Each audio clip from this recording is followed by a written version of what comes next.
Genesis 10. Table of Nations. Was sons, Shem, Ham, chapter 10. These are the family records of Noah's sons, Shem, Ham, and Japheth. They also had sons after the flood.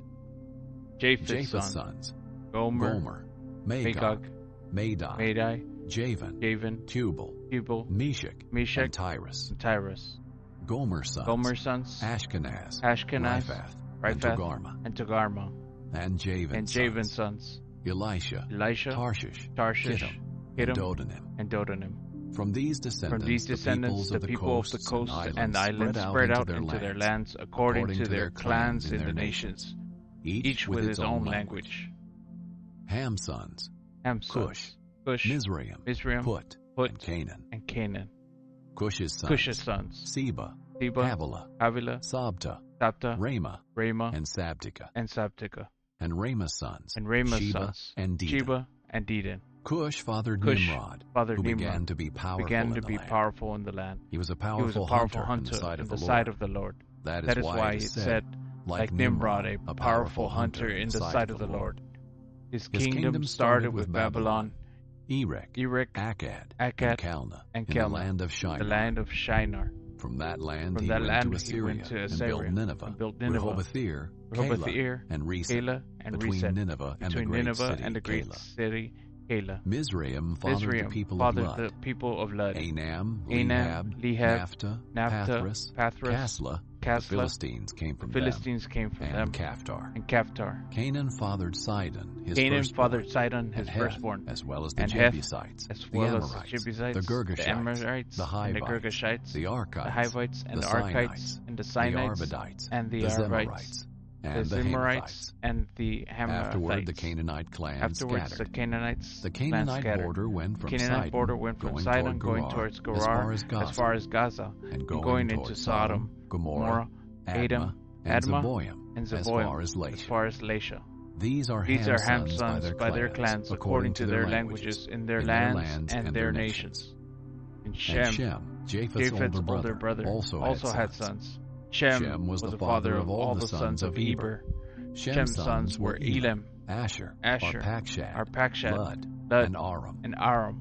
Aram's sons, Uz, Hul, Gether, and Mash. Arpachshad fathered Shelah, and Shelah fathered Eber. Eber had two sons. One was named Peleg, for during his days the earth was divided. His brother was named Joktan, and Joktan fathered Almodad, Sheleph, Hazarmaveth, Hadoram, Diklah, Abimael, Sheba, Ophir, Havilah, and Jobab. All these were Joktan's sons. Their settlements extended from Mesha to Sephar, the eastern hill country. These are Shem's sons by their clans, according to their languages, and in their lands and their nations. These are the clans of Noah's sons, according to their family records, in their nations. The nations on the earth spread out from these after the flood. Chapter 11. The whole earth had the same language. Genesis 11. The Tower of Babylon. The whole earth had the same language and vocabulary. As people migrated from the east, they found a valley in the land of Shinar and settled there. They said to each other, "Come, let us make oven-fired bricks." They used brick for stone and asphalt for mortar. And they said, "Come, let's build ourselves a city and a tower with its top in the sky. Let's make a name for ourselves, otherwise we will be scattered throughout the earth."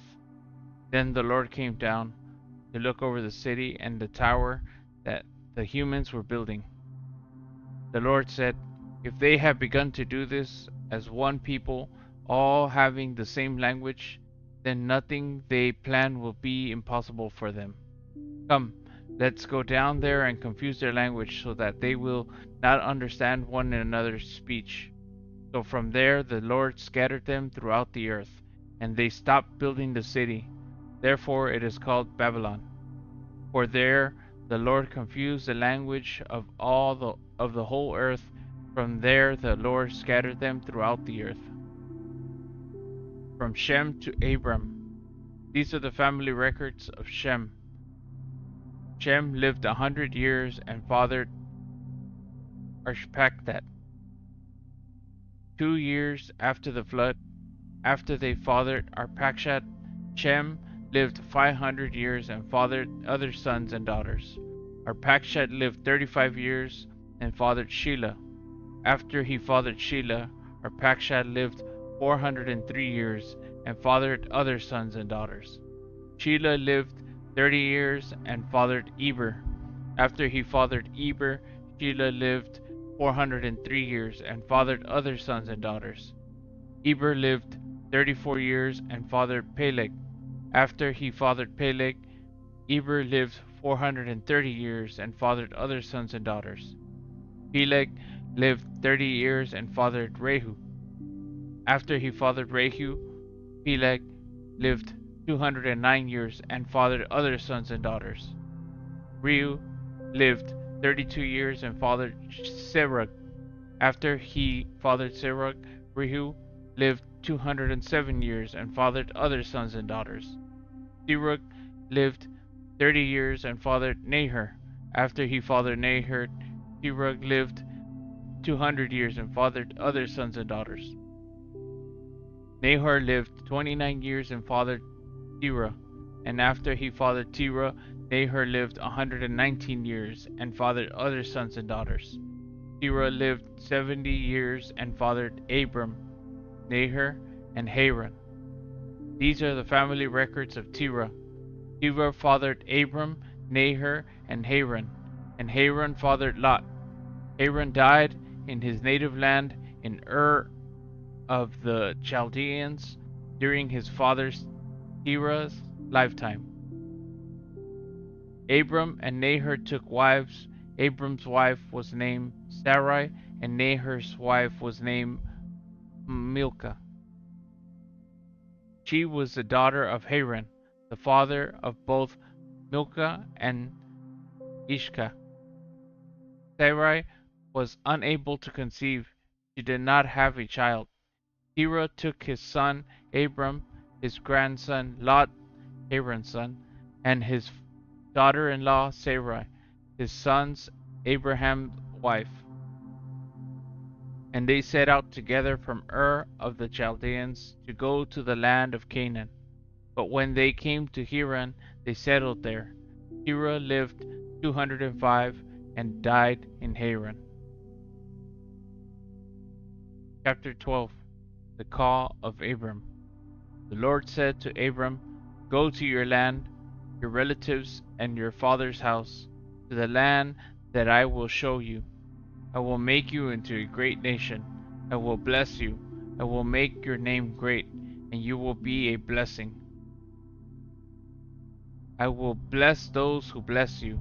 I will curse anyone who treats you with contempt, and all the peoples on earth will be blessed through you." So Abram went as the Lord had told him, and Lot went with him. Abram was 75 years old when he had left Haran. He took his wife Sarai and his nephew Lot, all the possessions they had accumulated, and the people that they had acquired in Haran, and they set out for the land of Canaan. When they came out to the land of Canaan, Abram passed through the land of the site of Shechem, at the oak of Moreh. At that time the Canaanites were in the land. The Lord appeared to Abram and said, "To your offspring I will give this land." So he built an altar there to the Lord who had appeared to him. From there he moved on to the hill country east of Bethel and pitched his tent. With Bethel on the west and Ai on the east, he built an altar to the Lord there. He called the name of the Lord. Then Abram journeyed by stages to Negev. Abram in Egypt. There was a famine in the land, so Abram went down to Egypt to stay there for a while because the famine in the land was severe. When he was about to enter Egypt, he said to his wife, "Sarai, look, I know what a beautiful woman you are." When the Egyptians see you, they will say, 'This is his wife.' They will kill me, but let you live. Please say you're my sister, so it will go well for me because of you, and my life it will be spared on your account." When Abram entered Egypt, and the Egyptians saw that the woman was very beautiful, Pharaoh's officials saw her and praised her to Pharaoh. So the woman was taken to Pharaoh's household. He treated Abram well because of her. And Abram acquired flocks and herds, male and female donkeys, male and female slaves, and camels. But the Lord struck Pharaoh and his household with several plagues because of Abram's wife, Sarai. So Pharaoh sent for Abram and said, "What have you done to me? Why didn't you tell me she was your wife? Why did you say she is my sister, so that I took her as my wife? Now here is your wife, take her and go." Then Pharaoh gave his men orders about him, and they sent him away with his wife and all he had.